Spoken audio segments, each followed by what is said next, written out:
नमस्कार मंडळी, मी आहे प्रतिभा गुजर. ज्योती किचनमध्ये तुमचं स्वागत आहे. आज मी इथं तुमच्यासाठी खास घेऊन आली आहे सगळ्यांच्याच आवडीची पाणीपुरीची रेसिपी. ही पाणीपुरी खायला पूर्णपणे बाहेर गाड्यावरचीच लागते बरं का. आणि हे मी घरी बनवले, ते पण एकदम सोप्या पद्धतीने.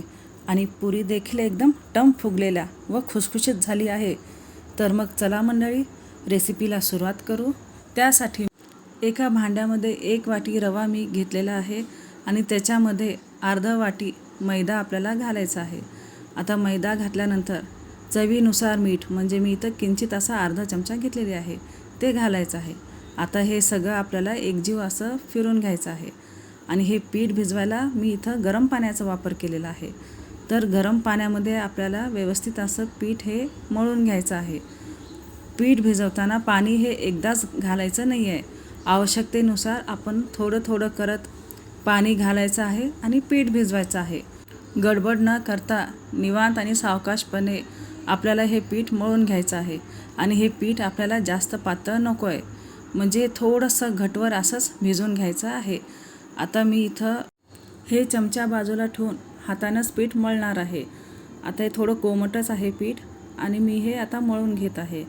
हळूहळू आणि सावकाश व्यवस्थित असं आपल्याला मळून घ्यायचं आहे. आणि तुम्ही इथं बघा, पीठ मळायचं झालेलं आहे आणि मी हे एकदम घट्ट असं भिजवलेलं आहे. आता 10 मिनटासाठी मी ह्याला रेस्टवर ठेवते. तोपर्यंत आपण इथं पाण्याची तयारी करू. त्याच्यासाठी हे चिंच मी एका पाण्यानं पहिला धुतलेली आहे, मग भिजवलेली आहे. 1 वाटी चिंच, 1 वाटी खजूर, ते पण मी 1 पाण्यानं धुवून घेतलेली आहे व नंतर भिजत घातलेली आहे.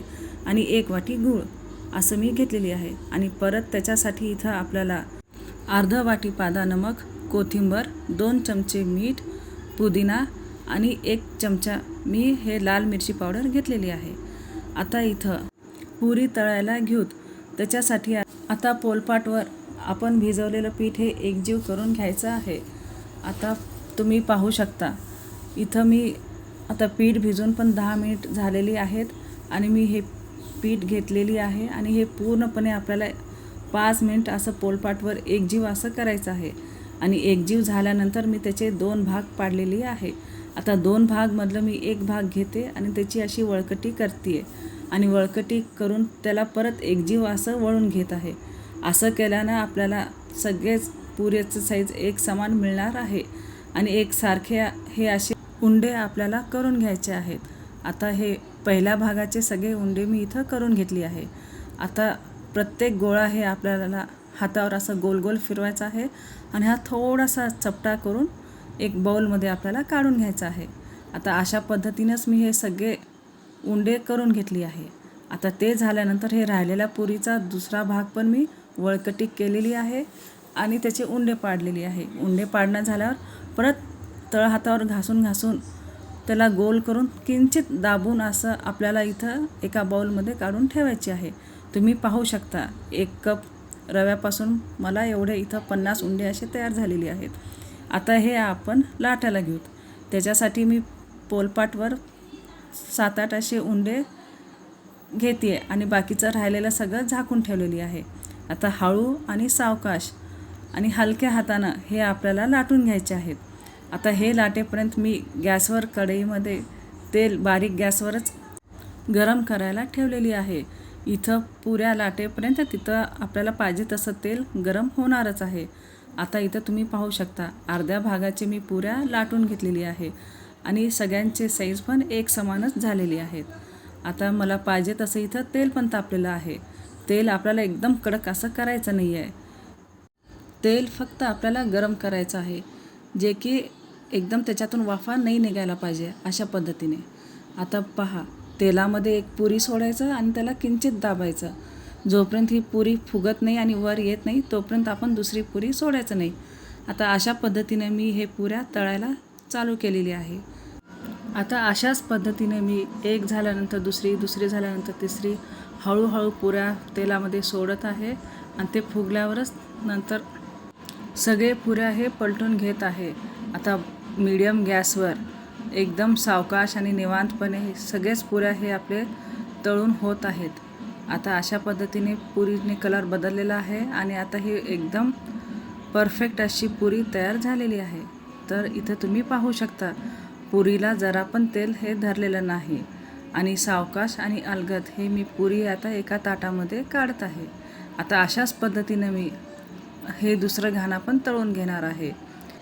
आता इथं पण एक एक करत मी इथं पुरी सोडत गेलेली आहे आणि परत ते फुगल्यावरच पलटत गेलेली आहे आणि आता पुरी पण इथं तळायचं झालेलं आहे। तर तुम्ही पाहू शकता पुरीने किती सुंदर कलर आलेला आहे आणि इथं बघा तेल पण अजिबात हे धरलेलं नाही आहे। आता ह्याच्यासोबतचं आपण पाणी तयार करू। त्याच्यासाठी एक मिक्सरच्या भांड्यामध्ये मी हे चिंच घालत आहे आणि ती आपल्याला हे बारीक अशी वाटून घ्यायचं आहे। आता मिक्सरच्या भांड्यात चिंच घातले आणि ते एकदम बारीक असं मी वाटून घेतली आहे।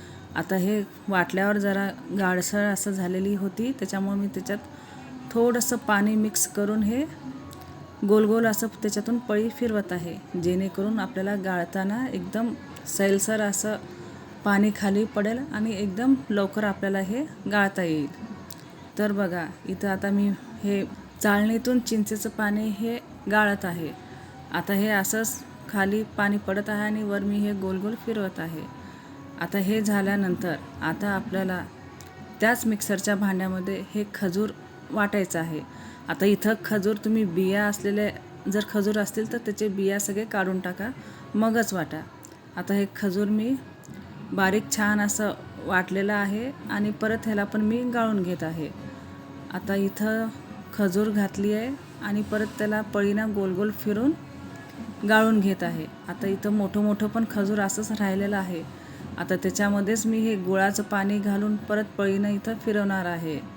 हे सगळं आपल्याला गाळूनच घ्यायचं आहे।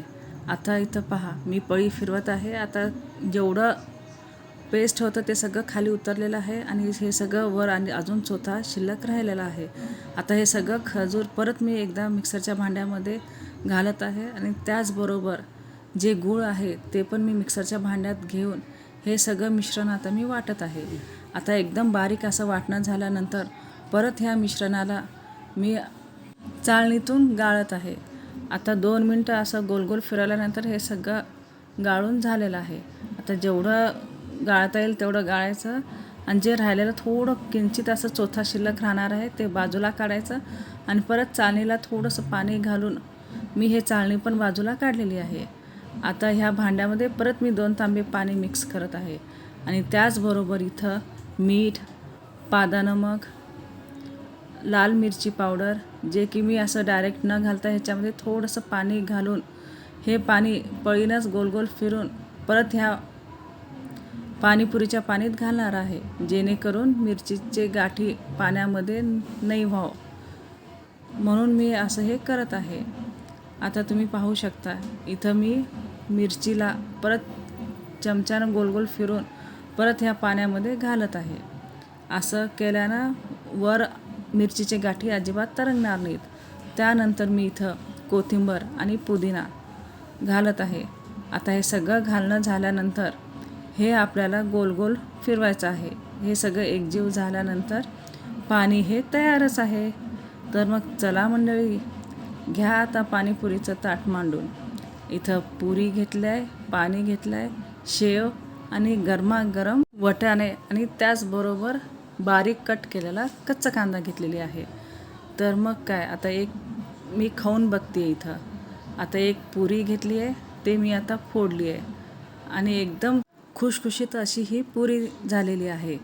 त्याच्यामध्ये मी आता वटाणा घालते आहे, वटाण्याबरोबर कच्चा कांदा झाल्यानंतर शेव किती पाहिजे तेवढं आपण त्याच्यामध्ये भरू शकता आणि त्याचबरोबर मी हे मस्त पाण्यामध्ये हे पुरी डुबवते आणि हे खाऊन बघते।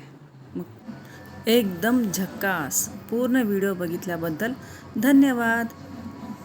Like, share and subscribe.